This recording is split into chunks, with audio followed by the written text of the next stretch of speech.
สบายดีพี่น้องที่หักแพงในวันนี้สุขิตทุกทาง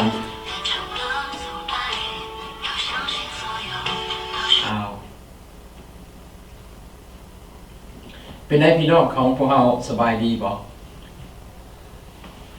แล้วพี่น้องที่ติดตามทางด้านFacebook แล้วก็ออนไลน์เนี่ยหรือว่าพี่น้องที่เข้าชมอยู่ในถ่ายทอดสดในวันนี้เนาะเป็นไงพี่น้องเราสบายดีมั้ยทุกคนบ่หวังว่าพี่น้องเราจะมีความส้มซื่นยินดีในองค์พระผู้เป็นเจ้าของพวกเราเนาะเฮาขอบคุณในแต่ละอาทิตย์พวกเราได้มีโอกาสได้เข้ามาร่วมจิตร่วมใจกันเป็นน้ำหนึ่งใจเดียวกันสรรเสริญถวายพระเกียรติแด่พระองค์เอาคำอ้อนวอนอธิษฐานย่องย่อและเอาคำอ้อนวอนทูลขอต่อพระเจ้าทั้งในกิจวัตรประจำวันที่พวกเราผ่านมาสรรเสริญพระเจ้าบอกกับพระเจ้าว่านั่นคือสิ่งที่พระเจ้าได้นำพาพวกเราได้เฮ็ดในอาทิตย์หนึ่งผ่านมาเฮาขอบคุณพระเจ้าเนาะเอาเฮาก้าวเข้ามาสู่พระวจนะของพวกเราในอาทิตย์นี้เนาะจะต่อและเป็นพระคำที่จะต่อออกจากกันสบายดีจะต่อจากกันนั้นพระธรรมที่เฮาได้เรียนกันมาในอาทิตย์แล้วได้ฟังกันมาในอาทิตย์แล้วอยู่ในกิจการบทที่3เนาะในบทที่3ต่อข้อ12เฮาจะเอาข้อที่12ไปฮอดข้อ20นี่แหละเนาะและก่อนที่พวกเฮาจะได้ยินได้ฟังพระธรรมของพระเจ้าก่อนอื่นเมื่อพวกเฮาก็อยากขอห้องพระเจ้าผู้ที่เป็นพระเจ้าเป็นเจ้าของพระคำเพราะว่าพระคำของพระองค์นั้นเป็นพระคำที่ประกอบด้วยชีวิตที่เป็นชีวิตและเมื่อเฮาฟังได้ยินได้ฟังแล้วเฮาเข้าใจและนำพาชีวิตของพวกเฮาให้เกิดผลไปในทางที่ดีฉะนั้นเฮาอยากให้สิ่งเหล่านี้เกิดผลในชีวิตของพวกเฮาเพื่อว่าเฮาจะได้เป็นทอประพรไปถึงคนอื่นเนาะเอาให้เฮาร่วมใจกันตั้งจิตอธิษฐานร่วมใจกันเพื่อการทรงนำของพระเจ้าเนาะสาธุการแต่องค์พระบิดาเจ้ามุขน้อยขอบเดชพระคุณพระองค์เจ้าที่พระองค์ได้ให้มุขน้อยได้เข้ามาในสถานที่แห่งนี้ที่เป็นบ่อนนมัสการพระองค์เจ้าคือ The New Beginning Laosian Baptist Church แห่งนี้พระบิดาเจ้าขาในโอกาสต่อไปนี้มุขน้อยจะได้ยินได้ฟังพระวจนะของพระองค์ฉะนั้นเพื่อให้ได้รับประสิทธิผลและเกิดมาผลอันดีมุขน้อยจึงอ้อนวอนต่อพระองค์เจ้าขอพระองค์ทรงโปรดพระเมตตามุขน้อยขอพระองค์ทรงโปรดประทานสติปัญญาให้กับมุขน้อยแต่ละคนเพื่อมุขน้อยจะได้ใช้สติปัญญามาจากสวรรค์นั่นได้ยินได้ฟังทุกถ้อยพระคำของพระองค์เจ้าเพื่อจะนำเอาไปพิจารณาและตึกตองและเอามาประกอบใส่ในชีวิตเพื่อเฮ็ดให้ปรากฏผลเป็นจริงในชีวิตของมุขน้อยพระบิดาเจ้าขาสำหรับตัวของขน้อยเองผู้ที่จะกล่าวพระวจนะของพระองค์ขน้อยก็อ้อนวอนต่อพระองค์เจ้าขอพระองค์ทรงโปรดประทานพระวิญญาณบริสุทธิ์ของพระองค์ทรงสวมสถิตอยู่กับขน้อยและประทานสติปัญญาให้กับขน้อยเพื่อว่าขน้อยจะได้ใช้สติปัญญานี้อธิบายถ้อยพระคำของพระองค์เจ้าให้พี่น้องหมู่ขน้อยได้เข้าใจและพิเศษไปกว่านั้นก็ขอให้ทุกถ้อยคำที่ขน้อยได้กล่าวไปนั้นได้มีฤทธิ์อำนาจจากองค์พระวิญญาณบริสุทธิ์เพื่อจะเตะต้องจิตใจของหมู่ขน้อยให้เกิดศรัทธาและความมั่นใจในพระองค์ฉะนั้นหมู่ขน้อยเองจึงอ้อนวอนและอธิษฐานต่อพระองค์เจ้า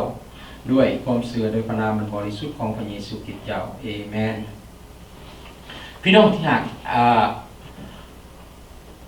คำเทศนาของขน้อยในอาทิตย์นี้ขน้อยใส่ชื่อว่าภารกิจที่เต็มไปด้วยข่าวประเสริฐที่เต็มไปด้วยข่าวสารเนาะพวกเขาอยู่ในโลกนี่ในโลกที่เขาอยู่นี่พวกเขาก็เห็นว่ามีหลายศาสนาหลายนิกายและผู้คนก็จะบอกกับพวกเขาเกี่ยวกับวิธีที่พวกเขาจะรู้จักกับพระเจ้าและวิธีการที่พวกเขาจะไปบอนที่ว่าทุกคนทุกศาสนามีความปรารถนาอยากไปเถอะ อยากไปถึงนั่นคือแผ่นดินสวรรค์ของพระเจ้าแต่สำหรับคริสเตียนแล้วพวกเฮาฮู้และแน่นอนใจว่ามีทางเดียวที่เฮาจะฮู้จักพระเจ้าและมีทางเดียวที่พวกเฮาจะสามารถไปสวรรค์ได้นั่นพวกเฮาไปได้เพียงผ่านทางการสิ้นพระชนม์และการฟื้นคืนชีวิตของพระเยซูคริสต์เท่านั้นเพราะนั่นคือการเปิดทางให้กับพวกเฮาได้เข้ามามีสายสัมพันธ์กับพระเจ้าอยู่ในโลกนี้ฉะนั้นโดยข่าวประเสริฐของพระเยซูคริสต์นั้นมันมีเรื่องราวมีข่าวสารหลายอย่างที่จะส่งให้พวกเฮาได้ยินได้ฟังได้เข้าใจ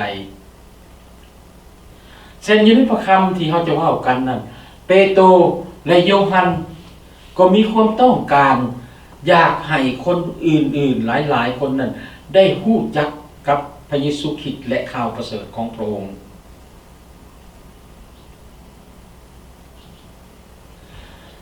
เปโตรกับโยฮันต้องการ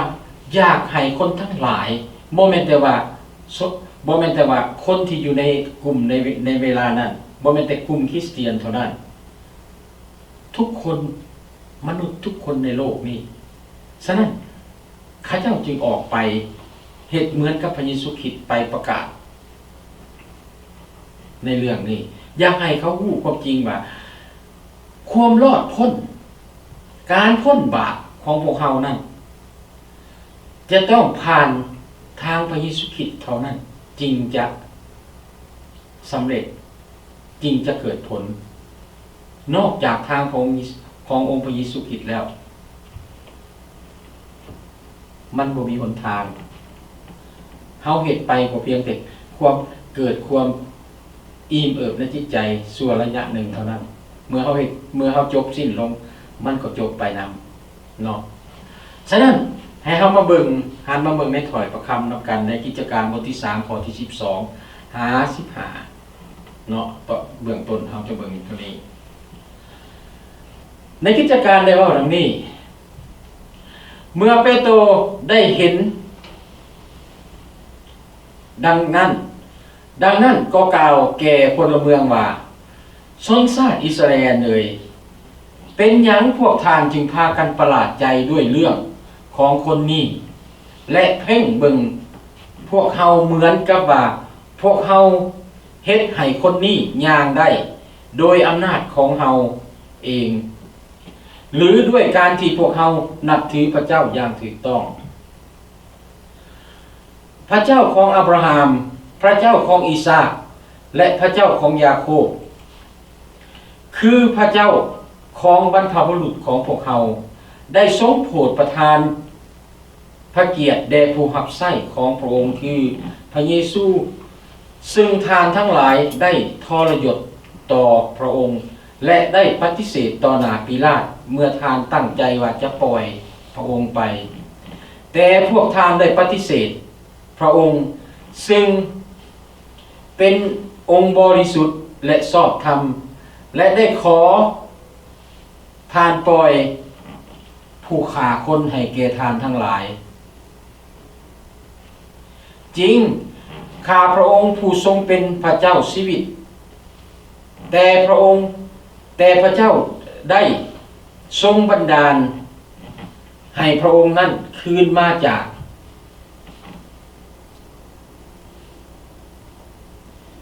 ผมแม่นขอโทษอ่านใหม่เนาะบางนี้คือสิมันผิดไปตัวหนึ่งจริงข้าพระองค์ผู้ทรงเป็นเจ้าชีวิตเสียแต่พระองค์ได้ทรงบันดาลให้พระองค์เป็นคืนมาจากตายฝ่ายพวกเฮาเป็นพยานในเรื่องนี้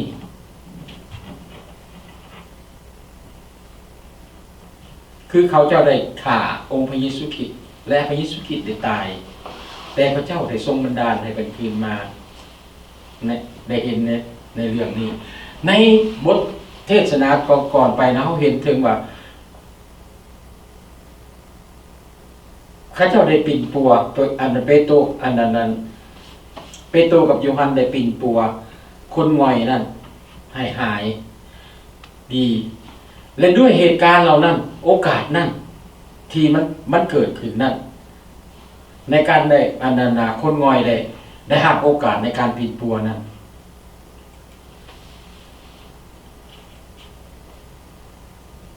หลายคนเกิดความสนใจเห็นบอกหลายคนเกิดความสนใจเปโตรและโยฮันได้แบ่งปันสนใจแล้วเขาเงึดง้อประหลาดใจและเวลานั้นเปโตรกับโยฮันเนี่ยได้แบ่งปันเรื่องของพระคริสต์เรื่องความจริงของพระคริสต์ว่าการอัศจรรย์ที่มันเกิดขึ้นนั่นนะมันบ่แม่นเรื่องที่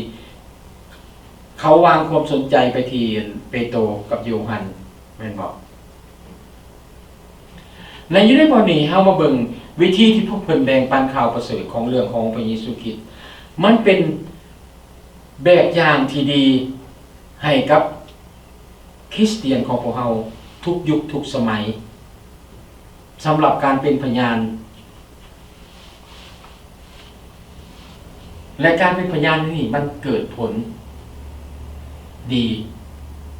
อันที่หนึ่งเปโตรและโยฮันได้เฮ็ดหยังได้ให้ความชัดเจนว่าการอัศจรรย์ที่มันเกิดขึ้นกับคนง่อยผู้นั้นอันนั้นหรือว่าถึงว่าเรื่องข่าวสารที่พวกเขาได้เห็นที่เราจะต้องแบ่งนั้นมันเป็นอย่างไร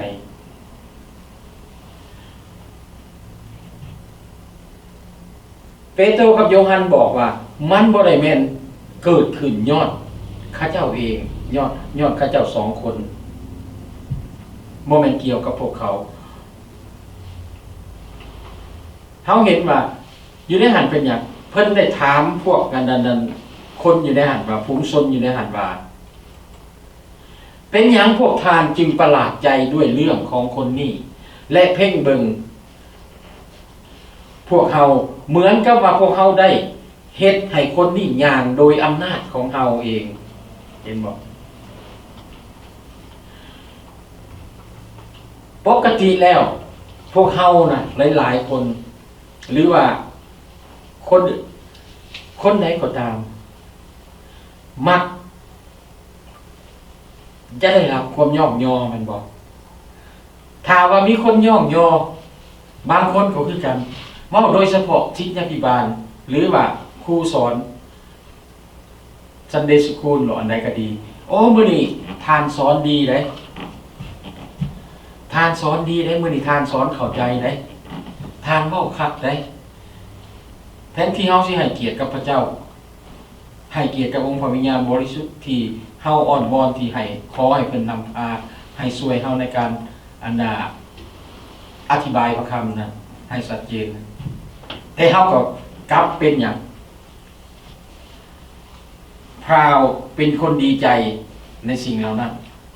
ภูมิใจว่าเฮาเก่งอันนั้นมันเกิดขึ้นกับอย่างครูสอนปลอมหรือว่านักต้มตุ๋นเขาจะมีอันนั้นมัญญากลที่จะเห็นฉะนั้นเปโตรกับเปโตรกับโยฮันข้าเจ้าผู้อยากให้ประชาชนได้เบิ่งข้าเจ้าแบบนั้นเหมือนกับเขาเฮ็ดมัญญากลบ่เขาบ่ได้ต้องการแนวนั้นเปโตรกับโยฮันได้เฮ็ดให้ข้าเจ้าเห็นในความแตกต่างในความสัตย์ซื่อและการถ่อมตัวของพวกเขาต่อพระเจ้าต่อพระพักของพระเจ้าเพื่อว่าเขาจะหลีกเลี่ยงจากความสนใจจากฝูงชนและก็หันเอาความสนใจของฝูงชนนั้นไปหาการอัศจรรย์ที่เกิดขึ้นกับการปีนปัวคนง่อยนั้นว่านั่นคือเป็นเกียรติยศของพระเจ้าเขาให้เกียรติกับพระเยซูคริสต์ว่าพระนี้มันเกิดขึ้นย้อนพระเยซูคริสต์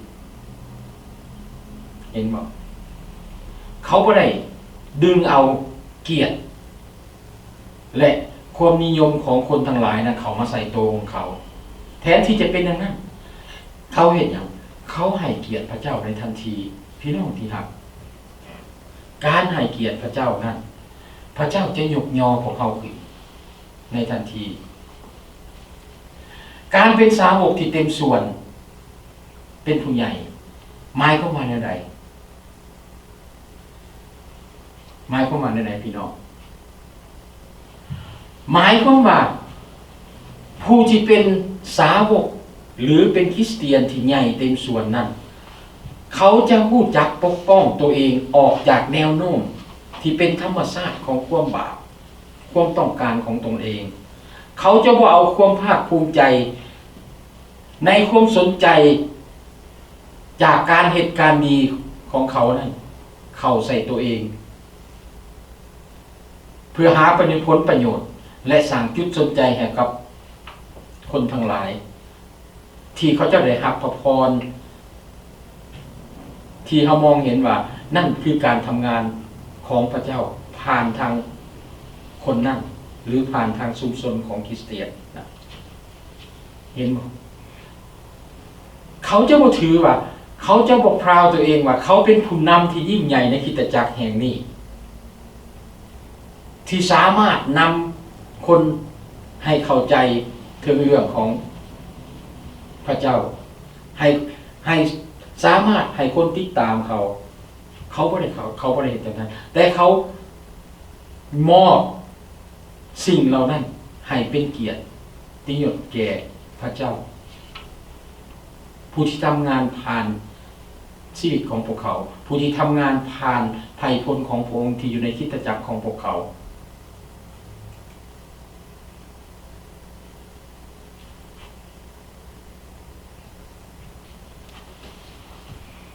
เปโตรกับโยฮันเป็นแบบอย่างในการให้เกียรติแก่พระเยซูคริสต์ในพระวิหารแห่งนั้นอันที่สองในขณะที่เปโตรและโยฮันหันความสนทนาไปหาพระเยซูคริสต์ให้เขาเจ้าชี้แจงให้เห็นว่ามันบ่เป็นเกิดขึ้นกับเขาแม่นเกิดขึ้นเรื่องเกี่ยวกับเรื่องของพระเยซูคริสต์พวกเขาเว้าอย่างชัดเจนต่อฝูงชนเกี่ยวกับความเป็นจริงในปัญหาของความบาปของพวกเขาและชี้ให้พวกเขาเห็นถึงความตายและการฟื้นคืนชีวิตของพระเยซูคริสต์ว่าเป็นโอกาสที่เหมาะสมเป็นเวลาที่เหมาะสมในขณะที่เปโตรและโยฮันเว้าอย่างกล้าหาญว่าเกี่ยวกับการถึกครึ่งพระเยซูถึกครึ่งนั้นพวกเพิ่นได้ชี้บอกให้เห็นถึงความผิดพลาดของฝูงชนในเวลานั้นเพื่อเฮ็ดหยังเพื่อให้พวกเขาได้พิจารณาแก้ไขข้อผิดพลาดพี่น้องที่รักเรื่องของพระเยซูคริสต์ที่พี่น้องได้ยินนะมันเป็นเรื่องที่สำคัญเป็นหนทางแห่งชีวิตที่เราจะก้าวไปเอาชีวิตนิรันดรเราต้องการชีวิตนิรันดรชีวิตนิรันดรนั่นนี่บ่ได้เกิดขึ้นเมื่อเวลาที่เราตายจากโลกนี้เท่านั้นที่เราเชื่อในพระเยซูคริสต์แต่นิรันดรตัวนี้มันเกิดขึ้นเมื่อเวลาใดก็ตามที่เราตัดสินใจต้อนรับองค์พระเยซูคริสต์เข้ามาเป็นพระผู้โปรดและพ้นในชีวิตของพวกเราเฮาวางใจเชื่อในพระองค์ในการตายในความตายของพระองค์และการฟื้นคืนของพระองค์นั่นคือการได้รับนิรันดรของพวกเราและในเวลานั้นเฮาได้รับชีวิตนิรันดรทั้งที่เฮามีชีวิตอยู่เพราะหยังจึงว่าในนั้นเพราะเฮาอยู่กับพระผู้เป็นเจ้าตลอดไปเพราะเฮามีพระวิญญาณขององค์พระผู้เป็นเจ้าเป็นตรามัดจำไว้สำหรับพวกเฮาแต่ละคนเห็นบ่ฉะนั้นพี่น้องที่รักเฮาเห็นเปโตรกับโยฮันพยายามชี้แจงให้เขาเข้าใจเพื่อจะให้เขาพิจารณาแก้ไขในข้อผิดพลาดเหล่านั้นเพราะเป็นอย่างเพราะในเวลานั้นหลายคนในการที่ตัดในชั่วโมงที่โศกชะตากรรมของพระเยซูคริสต์จะถึงประหารชีวิตนะพวกคนเหล่านั้นที่เขาเจ้าเว้าถึงในพระคัมภีร์นั้นเขายังอยู่ในที่นั้นและเขาผู้หนึ่ง เขาจะต้องเป็นผู้หนึ่งที่อ้อมขึ้นมาว่าฆ่ามันประหารชีวิตมันเห็นบอกเมื่อปีลาตผู้ที่เป็นผู้ปกครองพยายามที่จะซอยให้พระเยซูหลุดพ้นจากการประหารชีวิตเพราะพระเยซูคริสต์บ่มีขอผิดพลาดอันใดแต่คนพวกนั้นเขาขออย่างเขาขอให้ปล่อยให้ปีลาตปล่อยบารานาบาผู้ที่เป็นคนที่เป็นอาชญากรฆ่าคนให้ปล่อยผู้นั้นแต่บอกเห็นอย่างครึ่งเล่าไว้ที่ไม้กางเขนให้ครึ่งพระเยซูคริสต์ไว้ที่ไม้กางเขน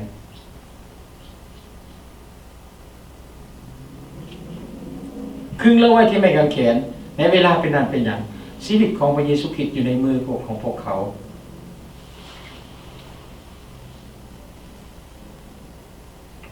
ในเวลานั้นบ่มีผู้ใดบ่มีผู้มุสลิมคนใดที่ยินดีจะต้อนรับการตักเตือนนั้นห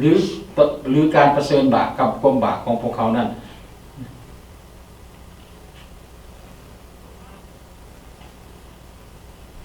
ฉะนั้นพี่น้องเฮาได้ยินเรื่องนี้มันเป็นเรื่องที่เฮาจะได้รับการเตือนสติพวกเฮาควรจะพิจารณาแก้ไขในความผิดพลาดของพวกเฮาเฮาจะต้องลองเบิ่งว่าการเชื่อในองค์พระเยซูคริสต์การเข้ามาฟังเรื่องของพระเยซูคริสต์การติดตามพระเยซูคริสต์แท้จริงนั้นมันเป็นจังได๋เพราะว่าความจริงของพระเยซูคริสต์นั้นผู้ที่จะเข้ามาหาพระเยซูคริสต์นั้นจะต้องสามารถยอมรับตัวเองว่ารับรู้ว่าความบาปของเขาเป็นคนบาปและเขาต้องการผู้ช่วยให้รอดเขาต้องการผู้นำทั้งฝ่ายจิตวิญญาณ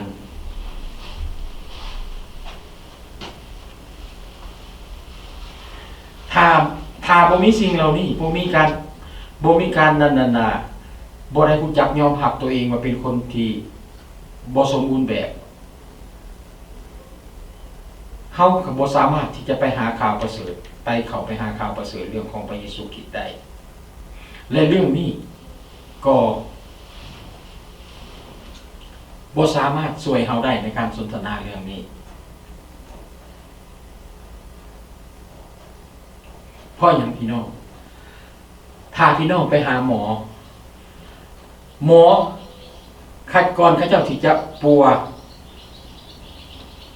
คนป่วยเขาจะต้องถามเรื่องของคนป่วยและจะต้องนำเรื่องการสนทนาเรื่องความเจ็บป่วยของเขานั้นมาวินิจฉัยแล้วเขาจึงให้การปิดปัวแม่นบอกเปโตรและโยฮันฮู้จักแพทย์ผู้ที่ยิ่งใหญ่และพร้อมที่จะเปลี่ยนแปลงฐานะของพวกท่านและให้การสนทนานี้ไปสู่ก้าวเข้าไปสู่พลังที่มีฤทธิ์อำนาจของพระเยซูคริสต์ที่แสดงผ่านออกจากทางการอัศจรรย์เป็นพลังแห่งความรอดของพระเจ้าที่แสดงออกในการตายและการฟื้นคืนชีวิตของพระเยซูคริสต์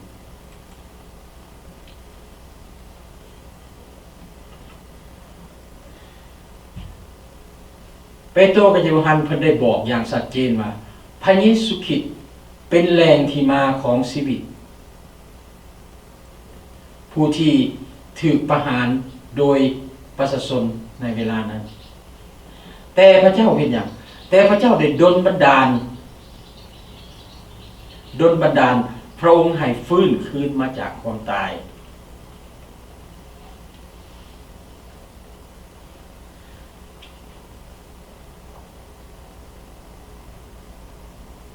เฮาเห็นถูกวันนี้เมื่อเฮาเว้าความจริงถึงเรื่องของความจริงของพระเยซูคริสต์หลายคนที่บ่เชื่อบ่เข้าใจเขาพยายามที่จะบิดเบือนเขาพยายามที่จะหันหนีเพราะเขาบ่รู้จักแหล่งที่มาของชีวิตที่แท้จริงนั้นมาจากไส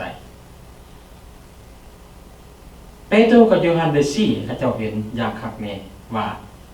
แรงที่มาของชีวิตนั่นคือมาจากการฟื้นคืนพระชนของพระเยซูคริสต์และเขาก็บ่ได้หยุดอยู่เพียงแต่เท่านั้นเขาบ่ได้หยุดอยู่เพียงแต่เท่านั้นเขายังเว้าต่อเขายังเว้าต่อไปอีก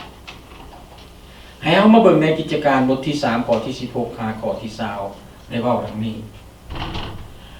โดยความเชื่อในพระนามขององค์พระยิของพระองค์นั้นพระนามนั้นจึงเฮ็ดให้คนนี้มีแรงขึ้นคือผู้ซึ่งทานทั้งหลายได้เห็นและฮู้จักนี้ก็แม่นความเชื่อซึ่งเกิดด้วยพระองค์นั้นที่ได้เห็นให้คนนี้ดีเป็นปกติต่อหน้าทานทั้งหลายพี่น้องที่รักทั้งหลายเอ่ยบัดนี้ข้าพเจ้าฮู้แล้วว่าทานทั้งหลายได้เฮ็ดไปตามความบ่ฮู้ทั้งพวกเจ้านายของพวกทานก็เฮ็ดเหมือนกันแต่เหตุเหล่านั้นที่พระเจ้าได้ทรงประทานแก่ทรงประกาศลวงหน้าโดยปากของผู้ทำนวยว่า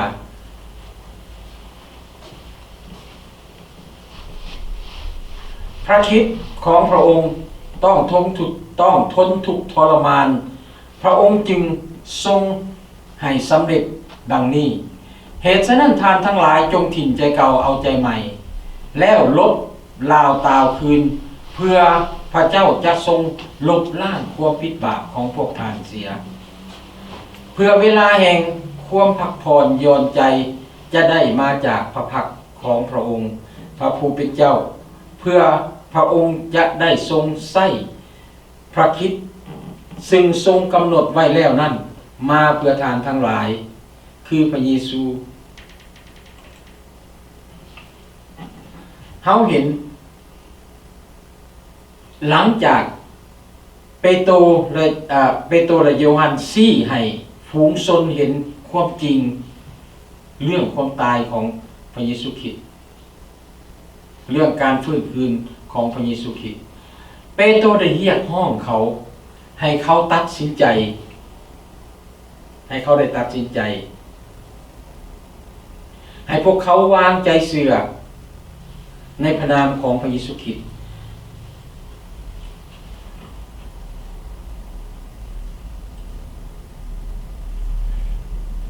ให้เขาเห็นถึงการเป็นพยานของเขากำลัง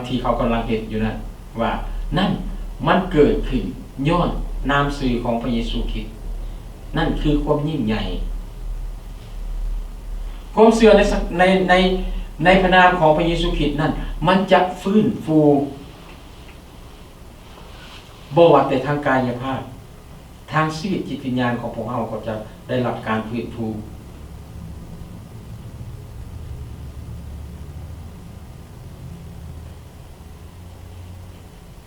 ฉะนั้นพี่น้องเฮาจึงเว้ากันเรื่อยๆเว้าถึงเรื่องของพระเยซูคริสต์ที่เฮาเคยได้ร้องเพลงกันเห็นว่า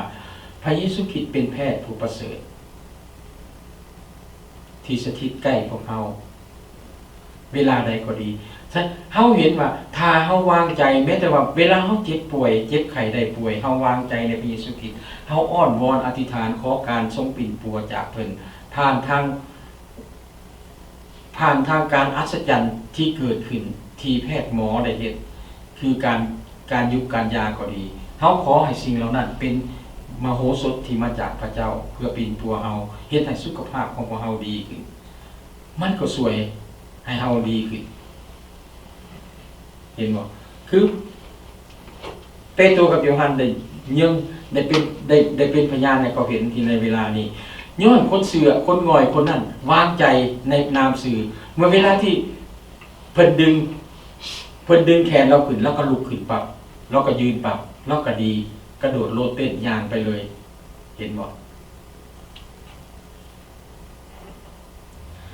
ฉะนั้นย้อนการไว้วางใจในสิ่งเหล่านี้เปโตรกับโยฮันจึงกล้าหาญประกาศว่า เว้าเรื่องทั้งเรื่องของพระเยซูคริสต์ว่าพระเยซูคริสต์ได้ถูกแต่งตั้งให้เป็นพระเมสสิยาแก่พวกท่านพระนามของพระเยซูคริสต์มีพลังอำนาจเพียงพอที่จะช่วยพวกเฮาให้พ้นจากบาปของพวกเฮามันหลายกว่าที่ว่าพวกเฮาจะเชื่อเพียงแต่เชื่อว่าเฮาเชื่ออย่างถูกต้องเกี่ยวกับเรื่องของพระเยซูคริสต์หรือการอันใดก็ดีการวางใจเชื่อในพระนามของพระเยซูคริสต์นั้นหมายถึงการที่เฮาวางใจในการตายและการคืนพระชนของพระเยซูคริสต์และมีแต่พระเยซูคริสต์ผู้เดียวเท่านั้นที่เป็นแหล่งที่มาของความรอด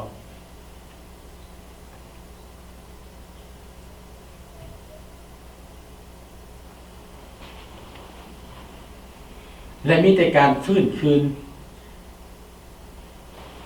ของพระเยซูคริสต์เท่านั้นที่เป็นบ่อนเป็นแรงเดียวที่ให้การให้อภัยกับพวกเราให้ชีวิตนิรันดรกับพวกเราพระองค์เป็นพระเมสสิยา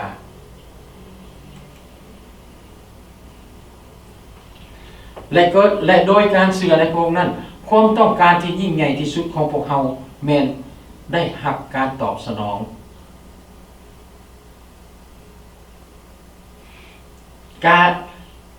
ความต้องการที่จะได้รับในการปีนปัวทางจิตวิญญาณของพวกเราจะได้รับการให้อภัยและการคืนดีกับพระเจ้าจะเกิดขึ้นแม่นทางพระเยซูคริสต์เท่านั้นอันที่สองเปโตรกับโยฮันได้เรียกร้องให้ฝูงชนกลับใจพี่น้องคำว่ากลับใจการกลับใจแม่นหยังพวกสาวกได้ชี้แจงให้เขาเห็นเข้าใจถึงความหมายและการเรียกร้องให้กลับใจนะอยู่ในพระคำมันบอกว่าฉะนั้นทานจงกลับใจใหม่จงกลับใจและหันไปเพื่อว่าบาปของพวกท่านจะถูกลบล้างเขาเห็นอยู่แล้วที่เขาอ่านมาแม่นบอก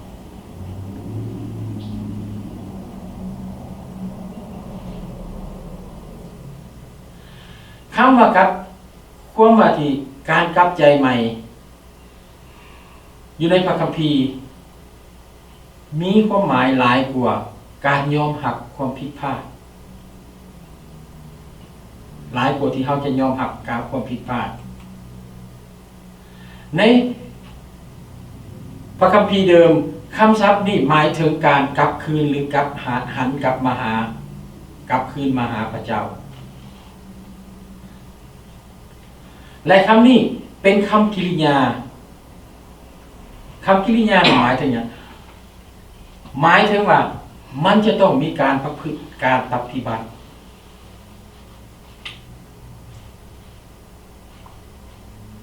ถ้าเขามีการกลับใจมันจะต้องเห็นความแตกต่าง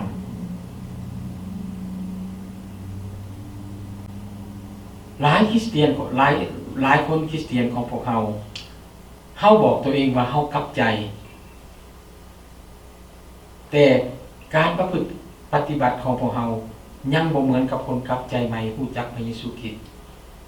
อารมณ์สูญเสียของพวกเขายังมีความบ่พออกพอใจเล็กๆน้อยๆกับบรรดาญาติพี่น้องที่เป็นคริสเตียนด้วยกันยังมีเป็นยังมันจึงเป็นจังซั่นเห็นบ่เฮาต้องกลับจริงๆพี่น้อง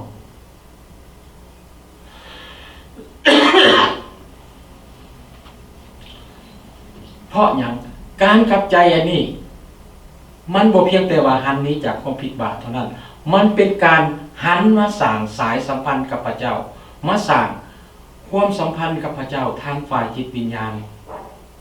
การหันนี้จากบาปเข้ามาหาพระเจ้าเห็นบ่การหันนี้จากความชั่วร้ายฉะนั้นเพิ่นจึงใส่ว่ากลับใจและการกลับใจอันนี้จะเกิดขึ้นก็ต่อเมื่อว่าพวกเฮาวางใจเชื่อในพระเจ้าจริงๆโยฮันผู้ที่ให้บัพติศมาโยฮันบัพติสโตเด้อบอกถึงนี่ ได้บอกว่าการหับศีลบัพติศมาเกี่ยวกับเรื่องการถิ่มใจเก่าเอาใจใหม่สำหรับการยกโทษบาปเสียคือเขาคัดใจเข้ามายอมรับเพื่อจะได้รับการยกโทษบาปและพระเยซูคริสต์ก็บอกไว้คือกันประกาศมาราชอาณาจักรของพระเจ้าก็ใกล้เข้ามาแล้วจงถิ่มใจเก่าเอาใจใหม่และเชื่อในข่าวประเสริฐ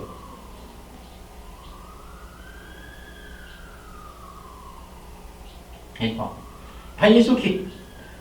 บอกให้เฮากลับใจคือหันออกจากสิ่งที่เฮาเคยเป็นอยู่และกลับเข้ามาไว้วางใจในเสือในข่าวประเสริฐของพระเยซูคริสต์ในคำนิยามของพระคัมภีร์การกลับใจแม่นหลายกว่าการที่พวกเฮารับรู้ว่าตัวเฮาเองเป็นคนบาปหลายกว่าการรับรู้ว่าการเปลี่ยนแปลงจิตใจเกี่ยวกับบาปของพวกเฮาหลายกว่าการที่เฮาพูดว่าการหนีจากบาปเปโตรกับโยฮันได้กล่าวว่าอย่างชัดเจนต่อฝูงชนว่าการหันหนีจากบาปแม่นส่วนหนึ่งที่เป็นส่วนสำคัญของข้อกำหนดสำหรับความรอดพ้นของพวกเขาของพวกเขาพวกเขาถือเรียกห้องอย่างจะแจ้งว่าดังนั้นจงกลับใจและหันหนีเพื่อบาปของพวกทานจะถือลึกล่างอยู่ในข้อที่19พี่น้องที่รักอยากบอกกับพวกเฮาในนี้ทุกคนที่เฮาเป็นคริสเตียนที่อยู่ในห้องประชุมแห่งนี้ถ้าเฮาบ่มีการกลับใจจริงๆข่าวประเสริฐจะบ่เกิดขึ้นอยู่ในจิตใจของพวกเฮาและพวกเฮาก็บ่สามารถที่จะได้ผลประโยชน์จากข่าวประเสริฐนั้นอย่างเต็มที่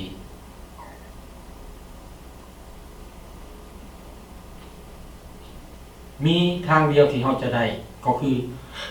เฮาต้องกลับใจจริงๆจากข่าวประเสริฐจาก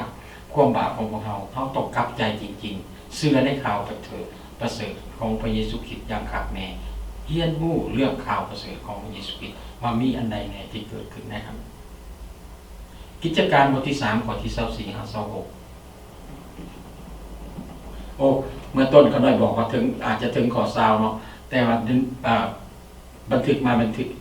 ถึง26เนาะขอโทษ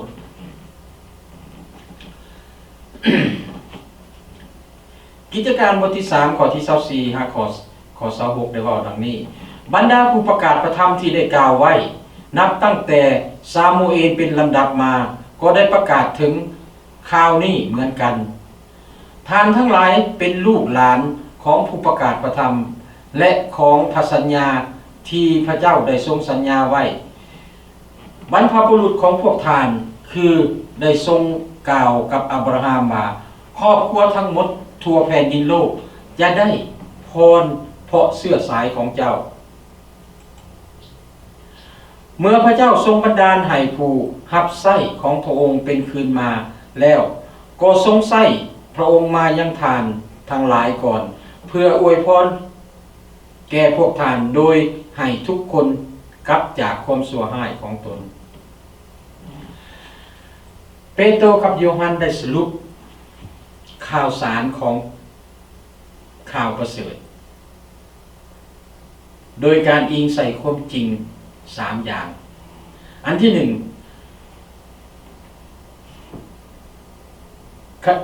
เปโตรกับโยฮันบอกได้เน้นหนักใส่ให้เห็นถึงพฤติกรรมส่วนตัวของผู้ที่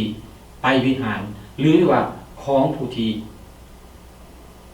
เชื่อวางใจในพระเจ้าคือพวกเฮาที่เป็นคริสเตียนเปโตรบอกกับพระเจ้าในเวลานั้นในวิหารบอกว่าท่านทั้งหลายเป็นลูกหลานของผู้ที่ประกาศพระธรรมและพระสัญญาที่พระเจ้าได้ทรงสัญญาไว้แก่บรรพบุรุษของพวกท่านคือได้ทรงกล่าวไว้กับอับราฮัมได้บอกว่าเขาเป็นลูกหลานที่อยู่ในพันธสัญญาที่พระเจ้าได้สัญญาไว้กับอับราฮัม เฮาก็เช่นเดียวกันพี่น้องพวกเฮาก็อยู่ในพันธสัญญานั้นตัวนั้นแต่เป็นพันธสัญญาใหม่พันธสัญญาเก่าเฮาเป็นลูกหลานของพระเจ้ามาทางพระเยซูคริสต์บอกว่าได้ไหนในหันบอกว่าครอบครัวทั้งหมดทั่วแผ่นดินโลกสิครอบครัวทั้งหมดทั่วแผ่นดินโลกจะได้พรเพราะเสื้อสายของเจ้าพี่น้องที่รักเฮาเห็นความสำคัญที่ยิ่งใหญ่ของคริสเตียนในบทนี้ในพระคำตอนนี้พวกเฮาบ่เป็นของหลีกๆของบ่เป็นของหลีกๆฉะนั้นให้เฮาภูมิใจในสิ่งเหล่านี้มันบ่เป็นของหลีกเฮาเป็นพรของคนทั้งส่วนทั้งโลกนี้พวกสาวกได้ชี้ให้เห็นถึงความปรารถนาของพระเจ้าที่เป็นสายสัมพันธ์ส่วนตัวของแต่ละบุคคลให้รู้ว่าด้วยการที่พระเจ้าได้เอิ้นเอาอับราฮัมออกมานั้นพระเจ้าต้องการที่จะเปิดเผยพระองค์เองในการที่เป็นเอกลักษณ์ต่อชาวยิวความปรารถนาของพระเจ้าแม่นเพื่อพวกเขาจะฮู้จักพระองค์และเฮ็ดให้พวกเขาและเฮ็ดให้พระองค์นั้นเป็นที่ฮู้จักของคนทั้งหลายพระเจ้าได้อวยพรพวกเขาและเอิ้นพวกเขาให้เป็นพรเอาเห็นบ่นี่มันอันเดียวกันในข้อในพระคัมภีร์พระเจ้าเอิ้นพวกเขามาให้เฮาตอบสนองต่อการทรงเอิ้นของพระเจ้าเพื่อพระเจ้าจะเปิดเผยให้เฮาเห็นให้เฮารู้จักว่าพระเจ้าแม่นไผและเพื่อหยังและเพื่อคนอื่นที่เห็นเฮานั้นเขาจะได้รู้จักพระเจ้าและคนอื่นนั้นจะได้รับพรจากใครรับพรจากพวกเฮาที่ได้รับพรจากพระเจ้าเห็นบ่มันบ่แม่นเรื่องนะมันบ่แม่นเรื่องนี้เป็นสิ่งที่ใหญ่และสิ่งที่มหัศจรรย์จริงๆและอันที่สองพวกสาวกได้ชี้ให้เห็นความจริงที่พระเจ้าได้ทรงพระเยซูคริสต์มาหาพวกชาวยิวก่อนเมื่อพระเจ้าได้ทรงบันดาลให้ผู้รับใช้ของพระองค์คืนมาแล้วพระองค์ทรงใช้พระองค์มายังทานทั้งหลายก่อนเพื่ออวยพรพวกทานโดยให้ทุกคนกลับจากความชั่วร้ายของตนพี่น้องที่รักฉะนั้นเมื่อเฮาตอบสนองต่อการทรงเอิ้นของพระเยซูคริสต์เข้ามาในที่นี้เฮาได้เข้าใจถึงเรื่องการตายและการคืนพระชนของพระองค์ของพระเยซูคริสต์และการอวยพรของพระเยซูคริสต์พระองค์ได้อวยพรพวกเฮาเพื่อเฮ็ดหยังเพื่อว่าทุกคนที่เข้ามาหาพระเยซูคริสต์นั้นเฮาจะต้องหันหนีจากความชั่วความบ่ดีของตัวเองในเมื่อก่อนในชีวิตของพวกเฮาจะบ่ต้องกล่าวเฮาบ่กล่าวถึงเฮาสิกล่าวถึงเห็นหยังอีกเพราะว่าพระเยซูคริสต์ก็บ่ได้เห็นสิ่งเหล่านั้นพระเยซูคริสต์ลบล้างมันออกไปหมดแล้ว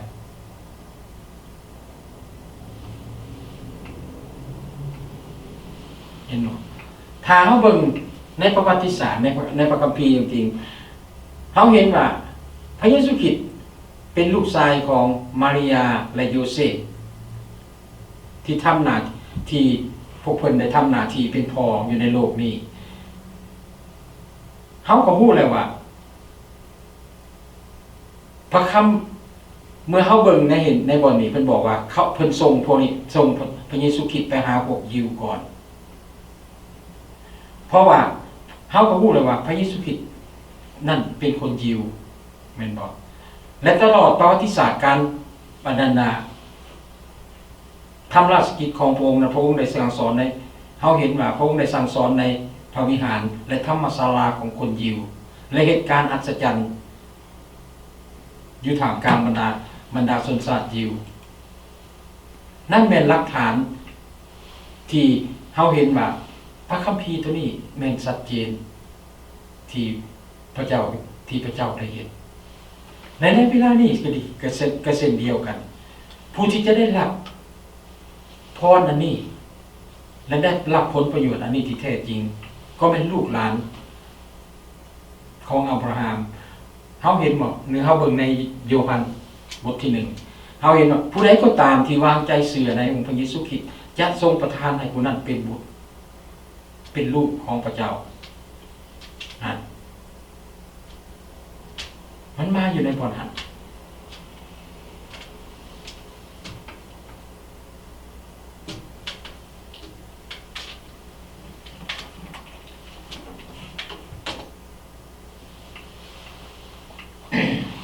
อันที่3ด้วยคำเว้าอันสุดท้ายของพวกเขาพวกสาวกในซี่ให้เห็นอีกครั้งหนึ่งถึงความเป็นจริงของความบาปของประชาชนที่ประชาชนนั้นและความต้องการของพวกเขาที่ต้องการให้เขากลับใจนั้นว่าพระเจ้าได้ทรงยกผู้รับใช้ของพระองค์ขึ้นมาและทรงพระองค์มาหาพวกทานก่อนเพื่ออวยพรพวกเจ้าโดยการหันพวกเจ้าแต่ละคนออกจากทางชั่วร้ายของตนพี่น้องเฮาขอบคุณพระเจ้าสำหรับพระคำตอนนี้ที่พวกเฮาได้รับโอกาสอันดีจากผู้รับใช้ของพระเจ้าบ่ว่าจะเป็นศิษยาภิบาลบ่ว่าจะเป็นผู้ทำหน้าที่มิชชันนารีที่ออกไปประกาศข่าวประเสริฐเรื่องของพระเยซูคริสต์เอาข่าวนี้ไปให้เฮาได้ยินได้ฟังและในเวลานี้ที่พวกเฮาได้เข้ามาเฮาได้ต้อนรับเอาการทรงเอิ้นของพระเจ้าเฮาได้เข้ามาเป็นคริสเตียนเฮาได้รับพรนั้นนี้และเฮาก็เห็นว่าพรนั้นนี้พระเจ้าได้หันพวกเฮาออกจากการบาปของพวกเฮาแต่ละคนสามารถสำรวจเบิ่งตัวเองการประพฤติของตัวเองจากวันแรกที่เฮาก้าวเข้ามาจนในถึงเวลานี้ที่เฮาเดินไปกับพระเจ้าเฮาเห็นนั่นใดเฮาเห็นว่าการมีสายสัมพันธ์ส่วนตัวกับพระเจ้ามันได้เริ่มต้นขึ้นด้วยความเชื่อของพวกเฮาและด้วยการกลับใจและการหันหนีจากบาปของพวกเฮาและเฮาหันมาหาพระเยซูคริสต์ผู้ช่วยให้รอดพี่น้องที่รักถ้าบ่มีความเชื่อถ้าบ่มีการกลับใจแม้แต่ประชาชนอิสราเอลประชาชนที่อยู่ในแห่งพันธสัญญาของพระเจ้าข้าเจ้าบ่มีการเกิดผลนั้นใดเขาก็ยังจะหลงทางทั้งฝ่ายจิตวิญญาณในความบาปและจะถูกแยกออกจากพระเจ้าเฮาขอบคุณพระเจ้าข่าวประเสริฐนี่พันธกิจข่าวสารนี่แม่นมาสู่ทุกๆคนและเฮียงห้องให้ทุกคนตอบสนอง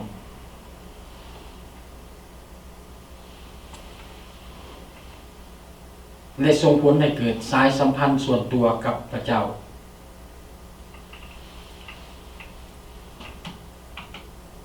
พี่น้องที่รักหลายคนในโลกของพวกเราในปัจจุบันได้รับผลประโยชน์จากการเลี้ยงดูโดยที่ว่าพ่อแม่รู้จักเป็นคริสเตียนติดตามพระเยซูคริสต์แต่นั่นเป็นส่วนหนึ่งพี่น้องแต่นั่นเป็นส่วนหนึ่งของชาวยิวและส่วนหนึ่งของคริสเตียนแต่มันบ่ได้แก้ปัญหาของความบาปการจะแก้ปัญหาเรื่องของความบาปนั้นทุกคนจะต้องได้กลับใจฉะนั้นในข่าวสารนั้นนี่พระเยซูคริสต์ได้บอกกับพวกเราโดยตรงให้เฮาประกาศเริ่มตั้งแต่ครัวเรือนของพวกเราออกไปลูกของเขาเกิดจากเขาก็จริงแต่เขาจะต้องได้เข้าใจในเรื่องนี้แล้วเขาจะต้องมีสายสัมพันธ์และมีการกลับใจของเขาเองเพื่อเขาจะได้รับการอภัยจากพระเจ้าและเขาจะมีการสายสัมพันธ์กับพระเจ้าเพื่อพระเจ้าจะฟื้นฟู ชีวิตอันสุดยอดคือชีวิตนิรันดรที่อยู่ในพระเยซูคริสต์เจ้านั้นให้กับเขาให้กับทุกคนพี่น้องที่รักสุดท้ายข่าวสารของพระเยซูคริสต์คือข่าวประเสริฐของพระเยซูคริสต์หรือภารกิจอันนี้แมนมีไว้สำหรับทุกคนบ่แมนเพียงแต่คริสเตียนของพวกเราเท่านั้นแต่พระองค์บอกพวกเราในเวลานี้ในวันนี้คือพวกเราเป็นตัวตนของการรับพระพรจากพระเจ้าและพระองค์ต้องการให้พระพรของพระองค์นั้นผ่านออกไปและผู้ที่จะผ่านออกไปก็คือพี่น้องเป็นทอพระพรและการที่คนทั้งหลายจะรู้จักพระเจ้านั้นแม่นไผแม่นพี่น้องฉะนั้นขอให้การกลับใจและการเสื่อวางใจของพวกเราในองค์พระผู้เป็นเจ้านั้นให้มันเกิดจริงๆเพื่อว่าสิ่งเหล่านี้จะเกิดผลประโยชน์อย่างแท้จริงและพี่น้องจะได้เห็นพระพรที่เกิดขึ้นผ่านทางชีวิตของพี่น้องเอเมนเฮาขอบคุณพระเจ้าขอพระเจ้าอวยพรสาธุการแต่องค์พระบิดาเจ้าขอพระเดชพระคุณพระองค์เจ้าสำหรับถอยพระคำที่มุกน้อยได้ยินได้ฟังในวันนี้โอ้พระบิดาเจ้าข้าก็ขอให้ถอยพระคำเหล่านี้ได้ดังกึกก้องออกไปในทุกแห่งทุกแห่งเพื่อเฮ็ดให้คนทั้งหลายได้ยินได้ฟังได้เข้าใจถึงสิ่งเหล่านี้ได้หันมาหาพระองค์เจ้าเพื่อว่าเขาจะได้มีโอกาสที่จะได้มีสายสัมพันธ์อันดีกับพระองค์และเพื่อชีวิตของพวกเขาจะได้อยู่กับพระองค์ตลอดไปชั่วนิรันดรพระบิดาเจ้าขาในวันนี้มุขน้อยก็ได้สิ้นสุดจากการนมัสการและจะแยกย้ายกันกลับบ้านขอให้พระองค์ทรงพระโปรดอวยพระพรกับมุขน้อยในการทำมาหากินในอาทิตย์ต่อไปและให้มุขน้อยได้มีโอกาสในเวลาได้เข้ามาสรรเสริญถวายพระเกียรติพระองค์เจ้าอีกในอาทิตย์ต่อไป